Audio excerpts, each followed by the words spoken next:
Bonjour et bienvenue sur la chaîne où l'intelligence artificielle vous aide à mieux connaître votre marché, vos concurrents et prendre de vraies décisions business. Aujourd'hui, on va s'intéresser à l'analyse du marché. Je m'appelle Hassan, je suis entrepreneur et expert en intelligence artificielle. Aujourd'hui, on va essayer de résoudre ensemble l'énigme du prompt parfait pour obtenir une analyse de marché ultra pertinente. Vous allez voir d'ici la fin de la vidéo, vous aurez compris comment bien parler à une IA pour qu'elle vous donne des réponses claires, utiles et vraiment adaptées à votre projet. Ce qu'il faut savoir, et j'insiste là-dessus, c'est que le prompt, c'est vraiment la chose la plus importante dans votre quête de la meilleure réponse et surtout de la meilleure analyse de votre idée business. Avant même de rentrer dans le vif du sujet, j'aimerais qu'on prenne 2 minutes pour poser les bases. Et ces bases, elles viennent directement des meilleures sources, à savoir OpenAI qui est derrière ChatGPT, que vous connaissez tous, et Google avec Gemini. Ces deux géants de l'IA ont publié des recommandations très claires sur ce qui est un bon prompt. Et spoiler alerte, ce n'est pas juste poser une question. Première règle que tous les fournisseurs d'LLM rappellent, l'IA est un outil qui réagit à vos instructions. Donc, il réagit à ce que vous dites. Elle n'improvise pas, elle suit justement votre texte. Donc, plus vous êtes clair, structuré et spécifique, plus elle vous donne une réponse utile et claire. Tous les fournisseurs de modèles d'intelligence artificielle, ce qu'on appelle les LLM ou assistants virtuels, suivent en réalité une trame bien précise. C'est une sorte de méthode universelle pour dialoguer efficacement avec l'IA et obtenir des réponses utiles, claires et directement exploitables. Les modèles d'IA génératifs comme ChatGPT, Claude, Gemini peuvent vous aider à réaliser une étude de marché à condition de bien les piloter. Ces IA ne devinent pas vos intentions. Elles risquent de fournir des réponses à côté de la plaque. Un prompt bien construit agit comme un GPS pour l'IA. Sans consigne claire, on risque de perdre jusqu'à 30% de précision dans les résultats qu'on va obtenir.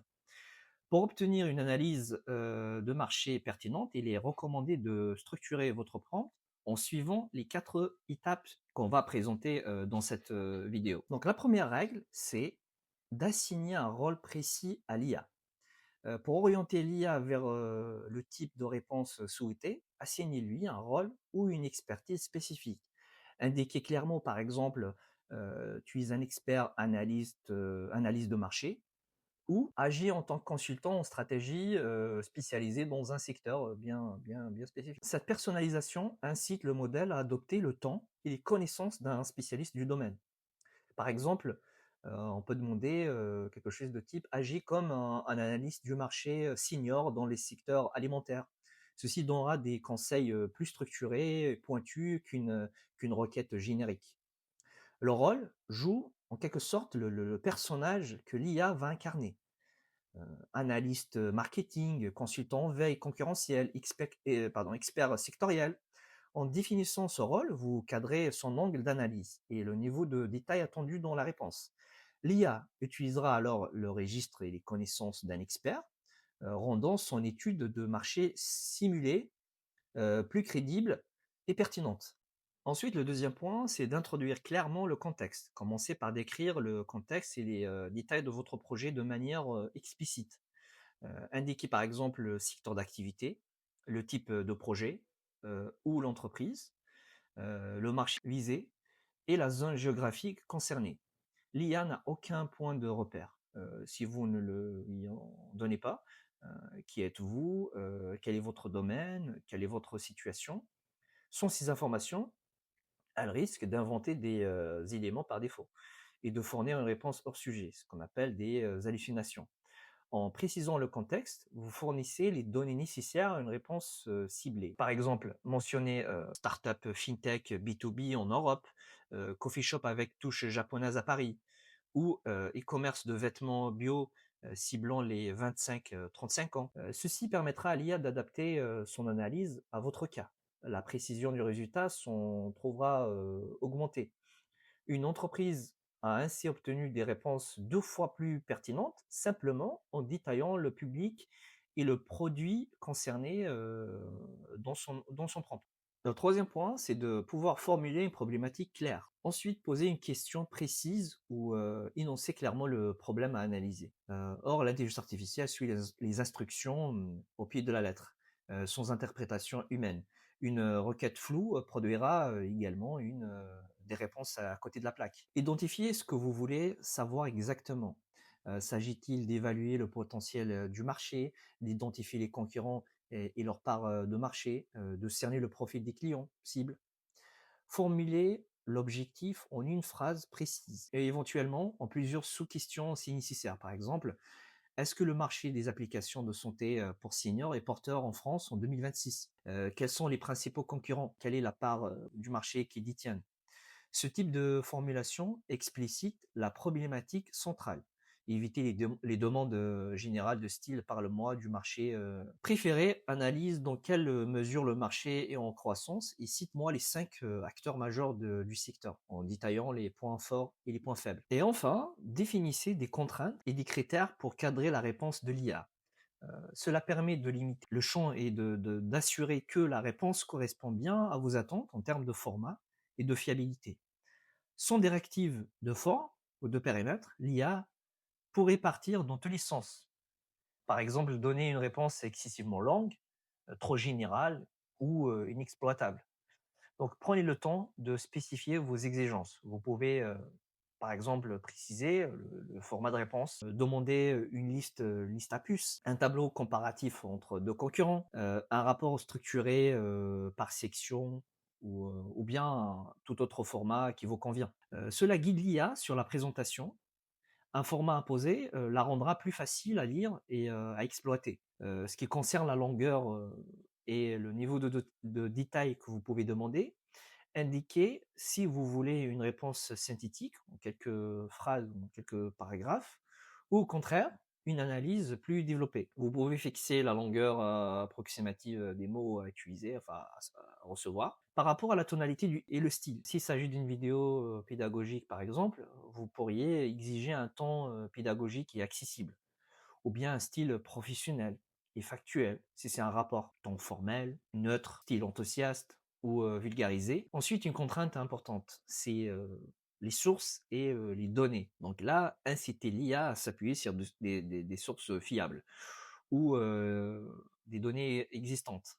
Par exemple, on peut dire base-toi sur des données de l'INSEE, études de marché récentes, cite tes sources, c'est possible. Cela oriente l'IA vers la factualité. Elle ne va pas inventer des données ou bien des réponses. Pour ce qui concerne la précision, la véracité, demandez explicitement ne pas inventer des données, comme on l'a évoqué. Vous pouvez formuler une contrainte de type ne fabrique aucune statistique si une information te manque. Incite-le plutôt que d'inventer. Cette précaution limite le risque d'hallucination, c'est-à-dire des réponses factuellement fausses, mais présentées de manière convaincante par l'IA.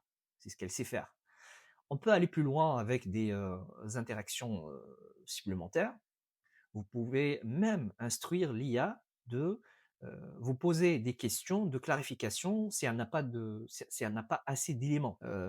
Par exemple, si certaines données, on peut dire, si certaines données te manquent pour l'analyse, demande-moi des précisions avant de répondre. Ça, c'est très important pour éviter des réponses fausses. Cela permet d'affiner la réponse plutôt que d'obtenir un résultat partiel ou complètement erroné. En fixant ce cadre, vous cassez l'ambiguïté et l'indécision du modèle. Certes, le prompt sera un peu plus long, mais 7 minutes de plus vous fera gagner du temps ensuite. Donc vous éviterez de relancer plusieurs fois l'IA et d'itérer pour un bon résultat. Voilà, globalement ce qu'on doit faire. Maintenant, on va voir en pratique un exemple concret. Le tableau que vous voyez à l'écran illustre comment chaque élément du prompt contribue à une meilleure réponse. C'est ce qu'on a vu auparavant. Le rôle, le contexte, la problématique et les contraintes se complètent pour orienter l'IA d'une manière optimale. Donc l'exemple qu'on va voir ici, ça va être une analyse du marché qui va intégrer les 4 étapes. Identité, on va commencer par l'identité. Tu es un expert en analyse de marché spécialisé dans l'industrie agroalimentaire, par exemple. Le contexte. Mon entreprise, une start-up de food tech, envisage de lancer un produit vegan, innovant en Île-de-France. Ensuite, on va passer à la problématique. Analyse le potentiel du marché des alternatives digitales dans cette région. Est-il porteur en termes de croissance et de demande?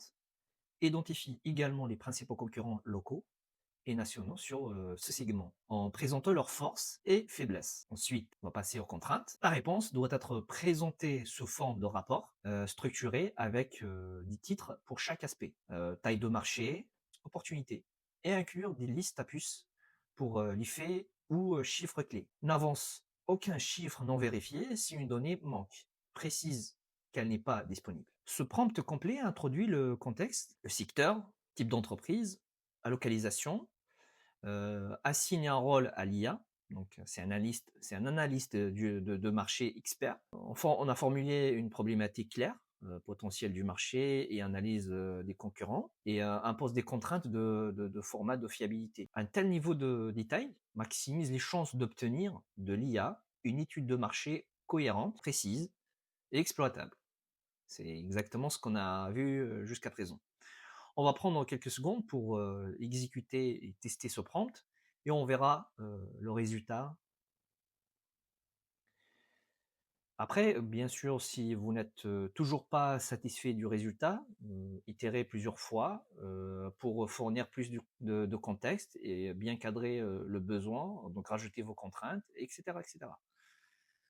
Voilà les amis, on est arrivé à terme de cette vidéo. Je vous laisse en description la trame qu'on a vue ensemble et quelques exemples en bonus. Voilà. N'hésitez pas à vous abonner, laissez-moi vos commentaires et moi je vous dis à bientôt avec une nouvelle vidéo. Ciao ciao ciao.